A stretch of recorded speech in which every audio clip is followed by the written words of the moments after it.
अस्सलामु अलैकुम वरहमतुल्लाहि वबरकातुहू। मेरे भाइयों, दोस्तों, बुज़ुर्गों, दुनिया में ना हर इंसान सुकून चाहता है नहीं। चाहे वो कोई भी हो, गरीब हो, अमीर हो, हिंदू हो, मुस्लिम हो, किसी भी रिलीजन से ताल्लुक़ रखता हो। दुनिया के अंदर में एक चीज़ की तलाश तो हर शख्स को है। पैसे की भी है, दौलत की भी है, जायदाद की भी है। किसी को किसी चीज़ की, किसी को किसी चीज़ की रग़बत तो होती है, लेकिन सुकून की तलाश हर बंदे को है, हर बंदी को है। तो मेरे भाइयों, खुसूसन ये बात तो मेरे उन भाइयों के लिए है, उन बहनों के लिए हैं जो शादीशुदा ज़िंदगी गुजार रहे हैं। और शादीशुदा ज़िंदगी में आपस में शौहर बीवी में, मियाँ बीवी में कुछ खटपट, कही सुनी अनसुनी तो हो ही जाती है। खाविंद को बीवी से और बीवी को खाविंद से शिकायत रहती है। ये हर घर की कहानी है और होती है, छोटी छोटी चीज़ें होती है। तो एक दफ़ा ना हम लोग ना एक जगह महाराष्ट्र के अंदर में नांदेड़ में हम लोग अल्लाह के रास्ते में थे। तो एक जमात थी, वो बहरून की जमात थी, विदेश की थी। कुछ ऑस्ट्रेलिया के साथी थे। मतलब हज़रत निज़ामुद्दीन में जगह जगह तरह तरह अलग अलग मुल्कों के शख्स जमा होते हैं। तो वहाँ से एक रहबर मिला, बम्बई के थे। तो उनकी जमात को लेकर के नांदेड़ आए थे। 40 दिन के लिए थे, हम लोग 4 महीने के लिए थे। तो वो आए थे, तो उनको पता कि बम्बई के कुछ बच्चे लोग हैं। तो हम लोग तो अलग अलग जगह से थे, बम्बई में भी ऐसे ही। तो सब लोग बम्बई के या और एक ही मोहल्ले के तो होते नहीं, कोई यूपी के होते हैं, कोई बिहार के होते हैं, कोई हैदराबाद के, वगैरह वगैरह अलग अलग जगह के लोग होते हैं। तो जुड़ करके 10-12 साथी की जमात थी हम लोगों की। हम लोग महाराष्ट्र के नांदेड़ में थे।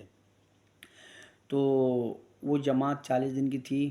तो उन लोगों का आखिरी के दिन चल रहे थे। तो वो लोग हज़रत निज़ामुद्दीन वापस आ गए थे। तो उसके जो एक रहबर थे ना उस जमात के, जो अमीर बन करके आए थे इस जमात को लेकर के, तो वो सब लोग तो रवाना हो गए। और वो बम्बई के थे, वो जो रहबर थे वो बम्बई के थे। तो वो हम लोगों की मोहब्बत में कि भाई, हम लोग सब लोग बच्चे थे उस वक्त में, कुछ समझ नहीं आता था, कोई साथी नहीं थे। तो उन्होंने बोला कि चलो 3 दिन 4 दिन हम इन लोगों के साथ में वो गुजार लेंगे। तो उन बहुत अच्छी अच्छी बातें, बहुत बातें सीखने को मिली थी हम लोगों को। तो उस वक्त एक शख्स, वो शख्स ये बात बताए थे कि देखो, जो शादीशुदा शख्स हो ना आप लोग, तो अपनी बीवियों के मामले में ना 3 चीज़ पे ना अक्सर थोड़ा सा ध्यान रखना। तो तब मैंने ये बात सुना और ये चीज़ को मैंने अमल करने की कोशिश की। और देखो, झगड़ें थोड़ी सी तो होती है, लेकिन इसके ऊपर अमल करने से ना थोड़ा सा ज़िंदगी आसान हो जाता, सुकून वाली ज़िंदगी गुजरती है। तो आपकी जो बीवी है ना, वाइफ है ना दोस्त, तो हर बीवी ज़बान से इज़हार तो नहीं करती है, लेकिन दिल से ये चाहती है, उनके दिल के अंदर में ये बात होती है कि मेरा खाविंद मेरे जमाल की तारीफ़ करे, मेरे हुस्न की तारीफ़ करे। और सच बात है, आज जो बेहयाई आम हुई है,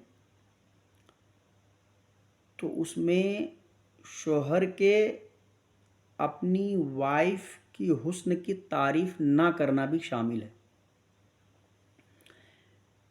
क्योंकि बेहयाई ये ज़रूरी तो नहीं है गैर शादीशुदा लड़की ही करती है, शादीशुदा नहीं करती हैं, और औरत ही करती है, मर्द नहीं करते हैं। बेहयाई तो किसी से भी होता है ना। तो मैं अगर यहाँ ये कहूँगा कि एक शादीशुदा खातून अगर बेहयाई की तरफ अगर वो कदम बढ़ा रही है और उनका खाविंद है, तो मैं इसमें कहीं न कहीं उनके खाविंद को भी कसूरवार समझूँगा। अगर जब आप अपनी बीवी के हुस्न की तारीफ़ नहीं करेंगे, तो बाहर के जो मर्द हैं, वो तो कुत्ते की तरह मुँह खोल करके खड़े ही हैं इसी चीज़ के लिए कि 2 लफ्ज़ तारीफ़ के उनके मुँह से निकल जाएँगे और इनकी कदम बेहयाई की तरफ, यानी उनकी तारीफ़ करने की वजह से उनकी तरफ बढ़ने लगेगी। तो बीवी चाहती है कि मेरा खाविंद मेरी तारीफ़ करे, तो कर दो यार, क्या हो जाता है इसमें? 2 लफ्ज़ अगर तारीफ़ के बोल देने से क्या हो जाता है? असल में ये तारीफ नहीं होता है, ये बात बहुत छोटी है कि दो लफ्ज़ बोल दिए, आप तो दिखने में माशाल्लाह बहुत खूबसूरत हैं, आपकी ज़ुल्फ़ बहुत है माशाल्लाह बहुत अच्छी है, खूबसूरत है, आपकी आँखें बहुत खूबसूरत है, माशाल्लाह आपके कपड़े बहुत खूबसूरत हैं। अगर इस तरीके से अगर दो लफ्ज़ बोल दिए तो क्या बिगड़ जाता है आपका? और दूसरी चीज़ अगर ये बोल देते हैं तो ये तो खाली ऐसा लगता है कि हमने दो लफ्ज़ तारीफ़ के कहे हैं अपनी बीवी के, दरअसल में ये ज़ंजीर होता है, ज़ंजीर। आप अपनी बीवी को अपनी मोहब्बत में क़ैद करने का ज़ंजीर होता है, ये छोटी चीज़ नहीं है ये चीज़ उनसे पूछो जिनकी बीवियाँ अपनी शौहर से बेवफ़ाई करती है, उनसे पूछो जाकर के बात समझ में आएगी कि ये तारीफ़ कितनी बड़ी ज़ंजीर है अपनी बीवी को अपनी मोहब्बत में क़ैद करने का। तो मेरे भाइयों, अपनी वाइफ़ की हुस्न की तारीफ़ कर दें और उनकी पसंद की कभी कोई कपड़े ला कर के दे दें, कभी कोई गिफ्ट ला कर के दे दें, तो उनको अच्छा लगता है। लेकिन वो कहेगी नहीं, ये आपको महसूस करना पड़ेगा। अगर आप ख़ाविंद हो तो आपको करना ही चाहिए। आप बोले क्या यार हम जॉब करते हैं, इसका परेशानी, ये बच्चे हैं इनकी पढ़ाई का, इनकी स्कूल का, इसका फ़ीस, वो ये वो तमाम फलाना-ढिमकाना, खाली परेशानी में आप एक अकेले हैं दुनिया में परेशानी झेलते हैं, आपके जैसे हज़ारों हैं। तो ये तमाम चीज़ों को थोड़ा-सा नज़रअंदाज़ करना पड़ता है। दुनिया के अंदर में तमाम चीज़ें हैं ना, करना ही पड़ता है। और दूसरी बात ये बताई थी, कभी उनके मायके वाले की आप बुराई नहीं करनी है, जो भी है। अरे यार, सही में सोचने की बात है ना यार, जिस माँ-बाप ने 18 साल, 19 साल, 20 साल पाल-पोस करके उस बेटी को आपके हवाले कर दिया है। अच्छा, एक हदीस इसमें मैं सुनाता हूँ कि आका अलैहिस्सलाम ने एक दफ़ा फ़रमाया सहाबा के मजमे में कि अपनी वालिदैन को गाली मत देना। सहाबा में से कुछ सहाबा ने बोला कि या रसूलल्लाह, अपनी वालिदैन को भला कैसे कोई गाली दे सकता है, अपनी माँ को कैसे कोई गाली दे सकता है? तो आका अलैहिस्सलाम ने फ़रमाया, जब आप किसी की माँ को गाली दोगे तो बदले में वो भी आपको गाली देंगे। बहुत सारे लोग शिकायत करते हैं कि अपनी सास को माँ बोलते हैं, अपनी माँ को माँ नहीं बोलते हैं। ये बात तो गलत है कि अपनी माँ को माँ नहीं बोलते हैं, उनसे नज़रअंदाज करते हैं, किनारा कश हो जाते हैं, ये गलत है, नहीं होना चाहिए। लेकिन अपनी माँ जैसी जितनी भी औरत है, उनको अगर माँ बोल दे तो इसमें गलती क्या है? प्यार से अगर उनको माँ बोल दें और अपनी सास को बोल दें तो इसमें गलत क्या है? आपकी बीवी को पाल-पोस करके बड़ा किया, आपने कलीजे के टुकड़े को निकाल करके आपको दे दिया है, तो उनकी इज़्ज़त नहीं कर सकते? अच्छा, इज़्ज़त नहीं कर सकते हैं, चलो ठीक है, बुराई तो ना करें ना, ताना तो ना मारें ना, आपके वालिद ऐसे हैं, आपकी वालिदा ऐसे हैं। चलो ये वालिद वालिदैन के बारे में तो है कि चलो शिकायत लोग कम करते हैं, उनके भाई के बारे में आप बुरा भला बोलते हैं और क्या बोलते हैं कि उनकी बहनों के बारे में बुरा भला कहते हैं। जहाँ आपका अगर ससुराल होता है, बोले अरे ये गाँव तो ही ऐसा है, यहाँ आकर के बच्चे बिगड़ जाते हैं, ऐसा नहीं होता है। अगर होता भी है तो आपको इसकी बुराई कम से कम अपनी बीवी के सामने में नहीं करना, क्योंकि बचपन से खेली कूदी पली बड़ी हुई है वहाँ पे, वो नश्ब नुमा पाया है उसने उस गांव के अंदर में। तो अगर वहाँ की बुराई करोगे, उनके पेरेंट्स की बुराई करोगे, उनके ख़ानदान वाले की अगर बुराई करोगे तो उनको तकलीफ़ होगी।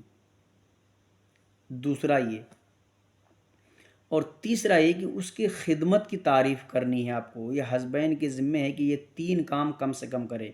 एक तो उसके हुस्न की तारीफ़ हो, दूसरे उसके मायके वाले की तारीफ़ हो, अगर तारीफ़ ना हो तो कम से कम बुराई ना हो। तीसरी चीज़ है कि उसके खिदमत की तारीफ़ हो। वो आपके नौकर नहीं हैं, आप शादी करके उनको अपने घर लेकर के आए हैं, तो आपकी ज़िम्मेदारी बनता है कि खाना बना करके उनको खिलाएँ। उनकी तमाम चीज़ों की ज़िम्मेदारी आपके ऊपर बनती है। आपके कपड़े भी धोती है। अच्छा, आपके धोते हैं तो आपके धोते हैं, आपके माँ-बाप के भी धोते हैं, आपके भाई-बहन के भी धोते हैं। आपके नखरे, आपके भाई-बहन के, अपनी माँ, आपके माँ-बाप के, ये कोई ज़िम्मेदारी नहीं है उनके ऊपर।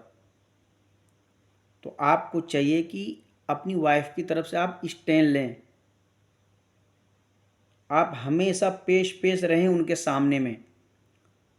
तो फिर क्या है, वो अपना मुआविन और मददगार समझेगी वो आपको, तो इसकी वजह से फिर वो आपकी इज्जत भी करेगी। बोलते हैं यार मेरी बीवी तो हमारी इज्जत ही नहीं करेगी। क्यों इज्जत करेगी भाई, कैसे इज्जत करेगी? पहले तुम तो उनको इज्जत दो ना।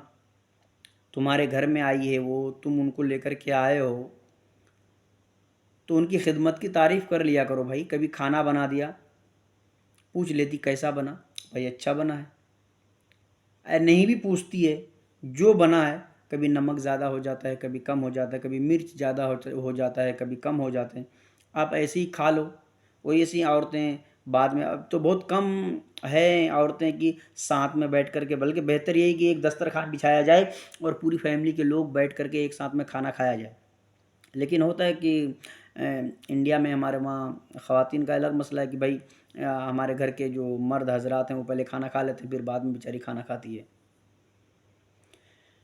तो अगर आप खाना खा लेंगे, उसमें अगर नमक तेज़ हो जाएगा, तो वो सोचेगी दिल के अंदर में कि यार मेरा शौहर कितना अच्छा है, नमक ज़्यादा हो गया फिर भी हमको कुछ नहीं बोला, नमक कम हो गया फिर भी कुछ नहीं बोला, मिर्च ज़्यादा हो गया फिर भी कुछ नहीं बोला, कुछ कमी, चाय के अंदर में चीनी कम हो गया कुछ नहीं बोला, ज़्यादा हो गया कुछ नहीं बोला।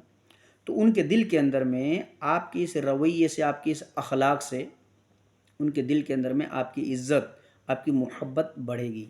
तो मैंने शुरू शुरू में ये कहा है कि हर बंदा सुकून चाहता है।